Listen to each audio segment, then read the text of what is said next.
और हाथ में रुद्राक्ष की माला लेकर त्रिवेणी संगम में लगाई डुबकी।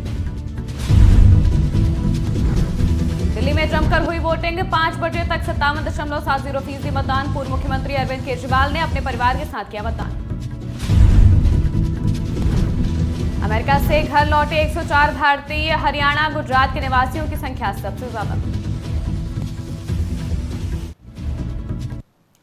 नमस्कार, स्वागत है आपका आज की खबर में। मैं हूं आपके साथ महिमा शर्मा। बढ़ते हैं देश की बड़ी खबरों की ओर। पीएम नरेंद्र मोदी ने प्रयागराज महाकुंभ में पवित्र संगम नदी में स्नान किया। मंत्रोच्चार के बीच उन्होंने त्रिवेणी संगम में आस्था की डुबकी लगाई और सूर्य को अर्घ्य दिया। इसी के साथ उन्होंने गंगा पूजन भी किया। इस अवसर पर उत्तर प्रदेश के मुख्यमंत्री योगी आदित्यनाथ भी प्रधानमंत्री के साथ मौजूद रहे। बता दें कि पहले प्रधानमंत्री हेलीकॉप्टर के जरिए डीपीएस हेलीपैड पहुंचे और वहां से सड़क मार्ग द्वारा अरैल के वीआईपी घाट तक गए। वहीं अरैल घाट से वो मोटर बोट से संगम पर पहुंचे, जहां उन्होंने भगवा वस्त्र धारण किए और वैदिक मंत्रोच्चारण के बीच संगम नदी में डुबकी लगाई। दिल्ली विधानसभा की सभी 70 सीटों पर सुबह 7 बजे से ही वोटिंग जारी थी। वहीं दिल्ली में तमाम पोलिंग बूथों के बाहर वोटर्स की कतारें देखने को मिली। सभी 70 विधानसभा क्षेत्रों में 13,766 पोलिंग स्टेशन बनाए गए थे, जो अलग अलग 2,696 लोकेशन पर थे। भारतीय चुनाव आयोग के अनुसार दिल्ली में शाम 5 बजे तक 57.70% मतदान हुआ है। वहीं सबसे ज्यादा नॉर्थ ईस्ट में 63.83% मतदान हुआ और दिल्ली में सबसे कम साउथ ईस्ट दिल्ली में 53.77% मतदान हुआ है। कांग्रेस सांसद राहुल गांधी समेत कई नेताओं ने अपने मत का प्रयोग किया। वहीं पूर्व मुख्यमंत्री अरविंद केजरीवाल व्हील चेयर पर बैठे अपने बुजुर्ग माता पिता को मतदान केंद्र तक ले गए।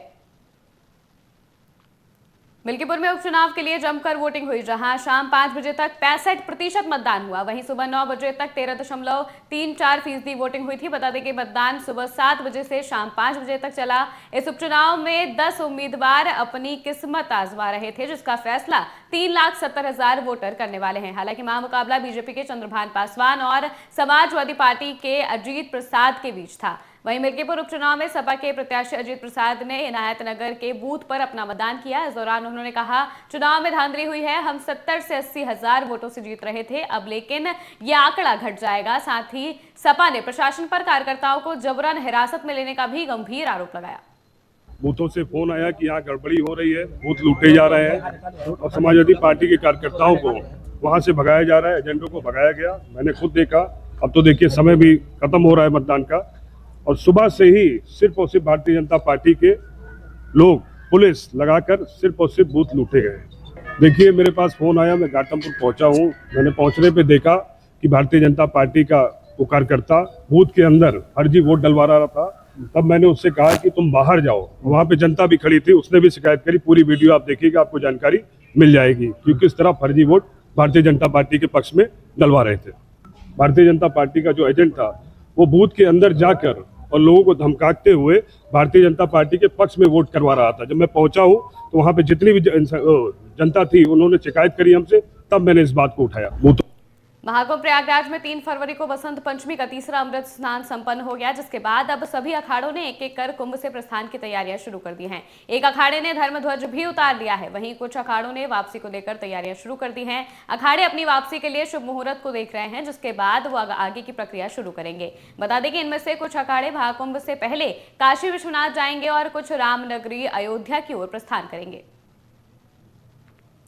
अमेरिका के राष्ट्रपति डोनाल्ड ट्रंप प्रशासन द्वारा मिलिट्री प्लेन में भारत भेजा गया अवैध प्रवासियों का जहाज अमृतसर पहुंच गया है। कुल 205 भारतीय प्रवासियों को डिपोर्ट करने की कार्रवाई अमेरिका कर रहा है, जिसमें से पहला जहाज 104 भारतीयों को लेकर अमृतसर पहुंचा है। यह प्लेन अमृतसर के श्री गुरु रामदास इंटरनेशनल एयरपोर्ट पर पहुंचा।